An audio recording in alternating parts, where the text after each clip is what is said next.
নমস্কার বন্ধুরা, বাংলার ইনভেস্টর ইউটিউব চ্যানেলে আপনাদের সবাইকে স্বাগত জানাই। চলুন এই ভিডিওটা শুরু করা যাক। প্রথমেই আমেরিকান মার্কেট দেখে নেব। যেমনটা দেখতে পাচ্ছেন, এই ডাউ জোন্স এখানে একটা দারুণ তেজি দেখতে পাওয়া যাচ্ছে। এই মুহূর্তে ডাউ জোন্স 1000 পয়েন্টের উপরে ট্রেড করছে এবং পার্সেন্টেজ হিসেবে দেখতে পাচ্ছেন 2.24% উপরে রয়েছে।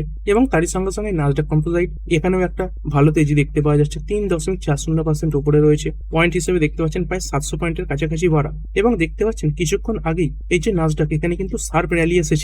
আর আমাদের ইন্ডিয়ান এডিআর গুলো কেমন পারফর্ম করছে, ইনফোসিসের এডিআর দেখতে পাচ্ছেন 2.34% উপরে, উইপ্রোর এডিআর প্রায় 3% উপরে রয়েছে, এইচডিএফসি ব্যাংকের এডিআর 1.97% উপরে, আইসিআইসিআই ব্যাংকের এডিআর 1.92% উপরে রয়েছে, ডক্টর রেড্ডি ল্যাব 2.23% আপ।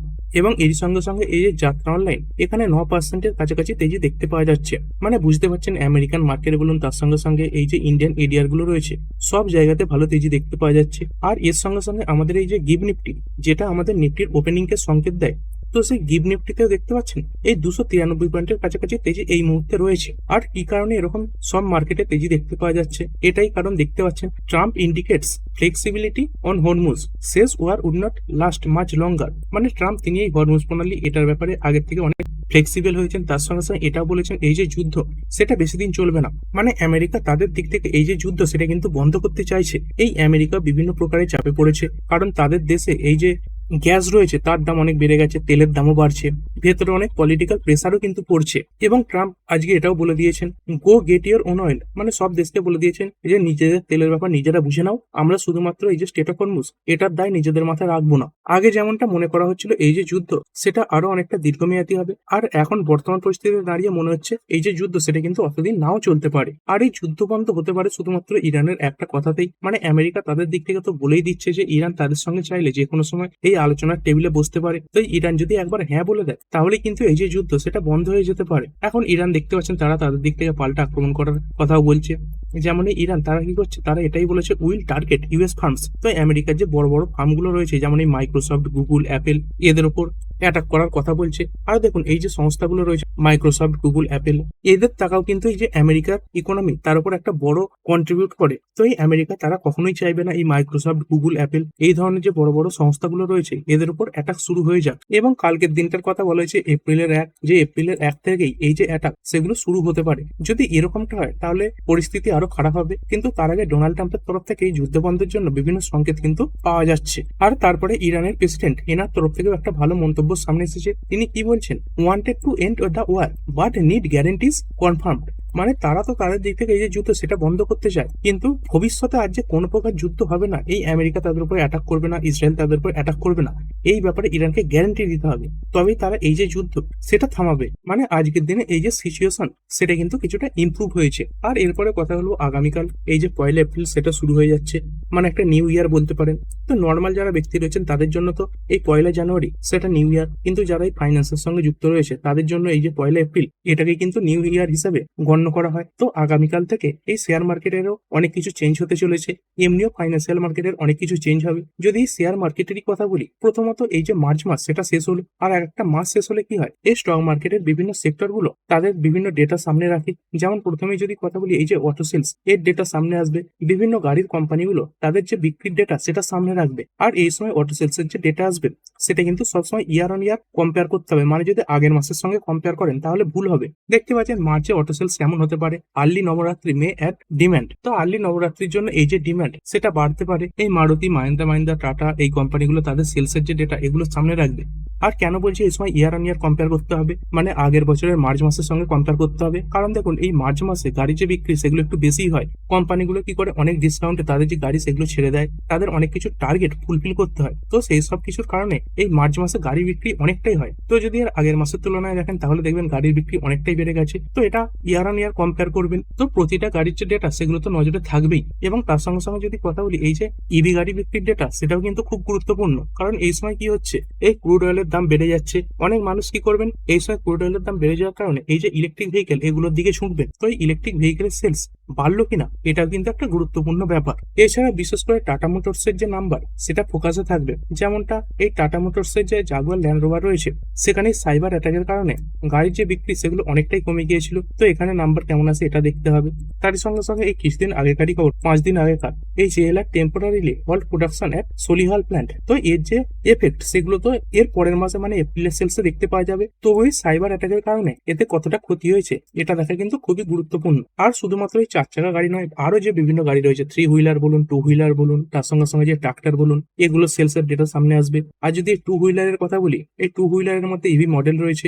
বিশেষ করে একটা কোম্পানি খুবই খারাপ পারফরমেন্স দেখাচ্ছে, সেটা হচ্ছে ওলা ইলেকট্রিক। তো এই কোম্পানিগুলো কখন নিজেদের রিকভার করতে পারবে, যখন ব্যবসা বাড়াতে পারবে। তো এই ওলা ইলেকট্রিকের সেলস বাড়লো কিনা, তারপরে অ্যাথন এনার্জি রয়েছে, হিরো রয়েছে, এই সেলসের ডেটাগুলো দেখা খুবই গুরুত্বপূর্ণ। এরপর একটি কোম্পানির ব্যাপারে একটা বড় নিউজ এসেছে, সেটা হচ্ছে ভারত ইলেকট্রনিক্স লিমিটেড। তো এই কোম্পানিগুলোর বাড়ার জন্য সবথেকে গুরুত্বপূর্ণ জিনিসটা কি, সেটা হচ্ছে কোম্পানির ব্যবসা। কোম্পানির ব্যবসাকে ভালো হতে হবে। আর এই কোম্পানির ব্যবসা কখন ভালো হবে, যখন কোম্পানি বড় বড় অর্ডার পাবে। তো সেই সংক্রান্ত কিছু খবর সামনে এসেছে, যেমনটা দেখতে পাচ্ছেন এই কোম্পানি একটা বিগ ডিফেন্স ডিল অর্ডার হিসাবে পেয়েছে। Bharat electronics limited wins 1950 crore radar contract. আর এই র্যাডার কন্ট্রাক্ট কাদের থেকে পাবে, নিশ্চয়ই আমাদের যে ডিফেন্স মিনিস্ট্রি রয়েছে তাদের তরফ থেকে পাবে, সরকারের তরফ থেকে পাবে। তো সেই সরকারের তরফ থেকে 1950 কোটি টাকার অর্ডার পেয়েছে। এই অর্ডারে কোম্পানিটা কি কাজ করবে, এই যে র্যাডার এগুলো তৈরি করে থাকবে। তো এটাই কোম্পানির জন্য বড় একটা অর্ডার।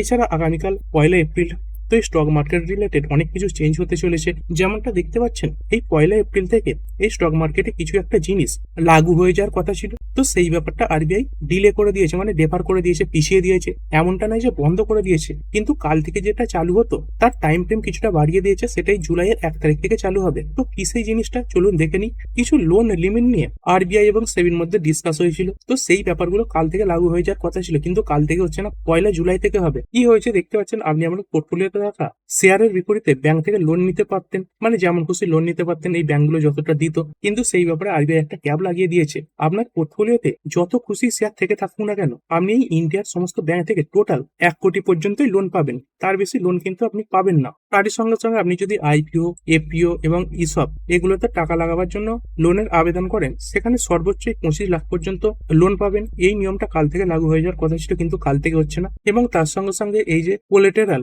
এই ব্যাপারেও কিছু নিয়ম পরিবর্তন করে দেওয়া হয়েছিল, যে 1 এপ্রিল থেকে লাগু হয়ে যেত। 100% জামানত এটা বাধ্যতামূলক করা হয়েছিল। অর্থাৎ দেখতে পাচ্ছেন লোন নিতে হলে কি করতে হতো, সমমূল্যের যে ক্যাশ বা সিকিউরিটি সেটা ব্যাংকের কাছে রাখতে হতো। এই নিয়মটা কিছুদিন পিছিয়ে গেল। তার সঙ্গে সঙ্গে শেয়ারের মূল্যে 40% হেয়ার কাট হিসেবে রেখে, মানে কোনো ব্রোকার যদি ব্যাংক থেকে লোন নিতে যায় এবং তার কাছে 100 টাকা শেয়ার রয়েছে এটা ধরে নিন, তো সর্বোচ্চ 60 টাকা পর্যন্ত কিন্তু লোন পেত এই ব্রোকারটা। এবং এগুলো কবে থেকে লাগু হয়ে যাওয়ার কথা ছিল, এই 1 এপ্রিল থেকে, কিন্তু এগুলো কিছুটা পিছিয়ে গেল। তো অনেক কিছু নিয়ম যেগুলো কাল থেকে লাগু হওয়ার কথা ছিল সেগুলো কাল থেকে লাগু হচ্ছে না। তো এগুলো কাদের জন্য ভালো, যদি সাময়িকভাবে কথা বলি তাহলে বিএসসি লিমিটেড এই কোম্পানির জন্য ভালো, এবং তারই সঙ্গে সঙ্গে আরো অন্যান্য যে কোম্পানি রয়েছে শেয়ার মার্কেট রিলেটেড, এই অ্যাঞ্জেল ওয়ান, এদের জন্য ভালো। কিন্তু তারই সঙ্গে সঙ্গে এদের জন্য আরো একটা খারাপ খবর আসছে, সেটা কি, কালকেই 1 এপ্রিল, এই 1 এপ্রিল থেকেই আরো কিছু নিয়ম কিন্তু মার্কেটে পরিবর্তন হতে চলেছে। এবং তার মধ্যে একটা বড় জিনিস হচ্ছে এই এসটিটি রিলেটেড নিয়ম। এর আগে যখন বাজেট ঘোষণা হয়েছিল তখন কি হয়েছিল, আমাদের মার্কেটে এই যে এসটিটি এটা বাড়িয়ে দেওয়া হয়েছিল। দেখতে পাচ্ছেন up to 150% STT high comes into effect from April 1, মানে কাল থেকে এটা লাগু হয়ে যাচ্ছে। এটা কোথায় হচ্ছে, এই এফএনও ট্রেডার্সদের জন্য হচ্ছে। এই ফিউচার্সে যে এসটিটি এটা 0.02% থেকে বাড়িয়ে 0.05% করে দেওয়া হয়েছে। মানে ফিউচার্সে এই যে এসটিটি এটা 150% বাড়িয়ে দেওয়া হয়েছে। এবং এই অপশনসে দেখতে পাচ্ছেন এটাই 0.1% থেকে বাড়িয়ে 0.15% করা হয়েছে। এখানে 50% ইনক্রিজ করে দেওয়া হয়েছে। তো এর ফলে কি হতে পারে, এই ট্রেডারদের আগের তুলনায় বেশি খরচা হতে পারে এবং বাজারে যে ট্রেডিং সেটা কম হতে পারে। আর সেবি বাজারে যে স্পেকুলেশন সেটা কমাবার জন্যই এই যে এসটিটি সেটা বাড়িয়ে দিয়েছে। এটা আগামীকাল থেকেই লাগু হচ্ছে। এরপরের কোম্পানি এইচডিএফসি ব্যাংক লিমিটেড। এই অতনু চক্রবর্তীর রেজিগনেশনের পর থেকে এই স্টকে বড় পতন এসেছে, কিন্তু তা সত্ত্বেও অনেক বড় বড় ব্রোকার এই স্টকের প্রতি বুলিশ রয়েছে।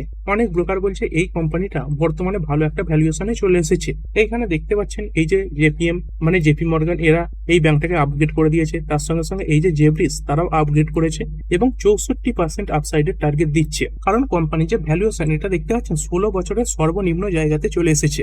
যেখানে দেখতে পাচ্ছেন আইসিআইসিআই ব্যাংক 8% ডাউন, তারপরে নিফটি 50 এটা 13% ডাউন, সেখানে এইচডিএফসির মতো ব্যাংক 24% ডাউন হয়ে গেছে। এবং এই আইসিআইসিআই ব্যাংকের তুলনায় এই এইচডিএফসি ব্যাংক এটা 17% ডিসকাউন্টে ট্রেড করছে। তো এই সব কিছু কারণ দেখিয়েই এই ব্যাংকটাকে কিন্তু বাইং এর টার্গেট দিয়েছে। তবে এখানে জেব্রিস এরা তো বাইং এর টার্গেট দিচ্ছে, কিন্তু এখানে দেখতে পাচ্ছেন এই জেভিরিসের একজন ব্যক্তি এই ক্রিস্টোফার উড তিনি কিন্তু তার পোর্টফোলিও থেকে এই যে এইচডিএফসি ব্যাংক এই শেয়ারটাকে বিক্রি করে দিয়েছেন। এই চেয়ারম্যানের কুইটের পরেই তিনি এই যে এইচডিএফসি ব্যাংক এটাকে বিক্রি করে দিয়েছেন। এরপরে আগামীকাল এই যে Oracle financial service software limited এই কোম্পানিটাকে ফোকাসে রাখতে পারেন। যদি কোম্পানি একটু ডিটেলস দেখেন দেখতে পাচ্ছেন কোম্পানি যে উইকিপিডিয়া সেটা খুলে নিয়েছে এইখানে দেখুন এটা কি company, is an Indian subsidiary of Oracle corporation which is involved in financial and insurance technology. তো এই যে ওরাকল কর্পোরেশন নামে কোম্পানিটা রয়েছে তারই এই ইন্ডিয়ান সাবসিডিয়ারি হচ্ছে আমাদের ভারতীয় মার্কেটের Oracle financial service and software limited এই কোম্পানিটা। আর এই সাবসিডিয়ারিটা যে রয়েছে এর যদি পেরেন্ট কোম্পানি দেখি এখানে দেখতে পাচ্ছেন এই যে পেরেন্ট কোম্পানি রয়েছে ওরাকল কর্পোরেশন, এরও যে উইকিপিডিয়া সেটা খুলে নিয়েছি।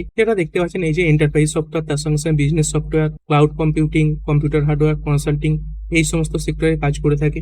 এবং যদি কোম্পানির টোটাল এমপ্লয়ি দেখি এখানে দেখতে পাচ্ছেন নাম্বার অফ এমপ্লয়ি কত রয়েছে, এই 2025 হিসাব অনুযায়ী 1,62,000 এমপ্লয়ি রয়েছে। তো এইখান থেকে এই কোম্পানিটা হেভি পরিমাণে তাদের যে এমপ্লয়ি সেগুলো কাট করতে চলেছে। এখানে কত দেখতে পাচ্ছেন 1,62,000। এইখানে দেখুন 30,000 জবস গন, ওরাকল লে of in India other regions সব এমপ্লয়ি। মানে আজকে সকালেই অনেক এমপ্লয়ির যে ইমেল রয়েছে সেখানে এই সংক্রান্ত মেল ঢুকতে শুরু করে দিয়েছে যে তাদের কাছ থেকে ছাঁটাই করা হলো। প্রায় 30,000 জনকে এই কাজ থেকে কিন্তু বার করে দেওয়া হয়েছে। অর্থাৎ কোম্পানি হেভি পরিমাণে তাদের যে এমপ্লয়ি সেগুলো কাট করতে চলেছে।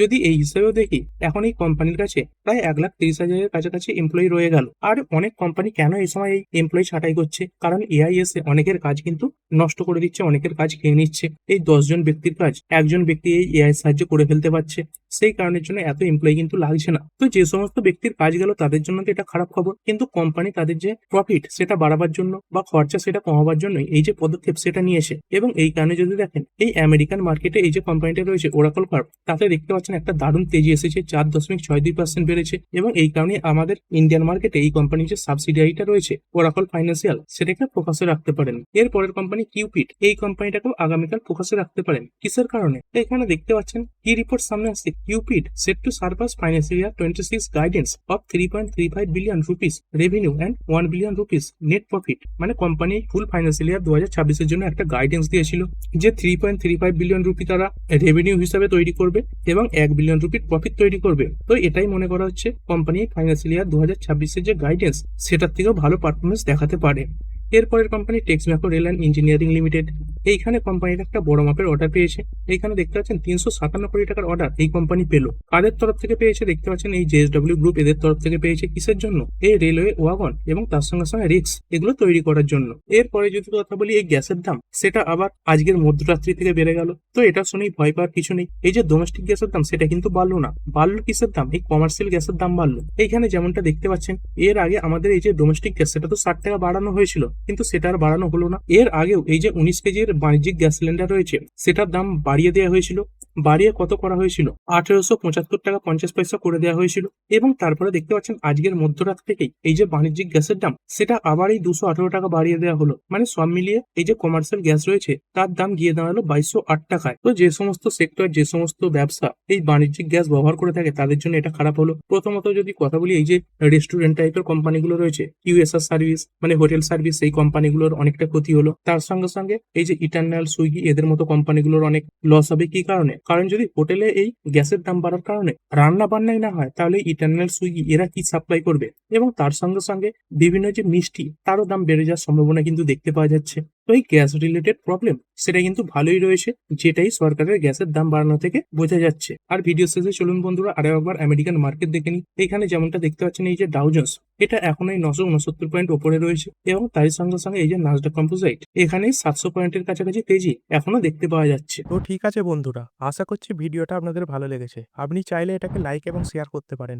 আর শেয়ার মার্কেট সংক্রান্ত ডেইলি নিউজ আপডেট পেতে চ্যানেলটা সাবস্ক্রাইব করে রাখবেন এবং পাশে থাকা বেল আইকনটি টিপে অল অবশ্যই সিলেক্ট করে রাখবেন, যাতে পরবর্তী ভিডিওর নোটিফিকেশন আপনার কাছে সময় মতো পৌঁছে যায়। আর হ্যাঁ, ভিডিওটি শুধুমাত্র ইনফরমেশন এবং এডুকেশনাল পারপাসের জন্য বানানো হয়েছে। আমি সেবি রেজিস্টার্ড নই, তাই কোনো প্রকার শেয়ারে কোনো প্রকার বাই, সেল, হোল্ড বা অ্যাভারেজ করার কোনো সিদ্ধান্ত নেওয়ার আগে আপনার যে ফাইন্যান্সিয়াল অ্যাডভাইজার আছে তার সঙ্গে অবশ্যই আলোচনা করবেন। দেখা হচ্ছে পরের ভিডিওতে। ধন্যবাদ।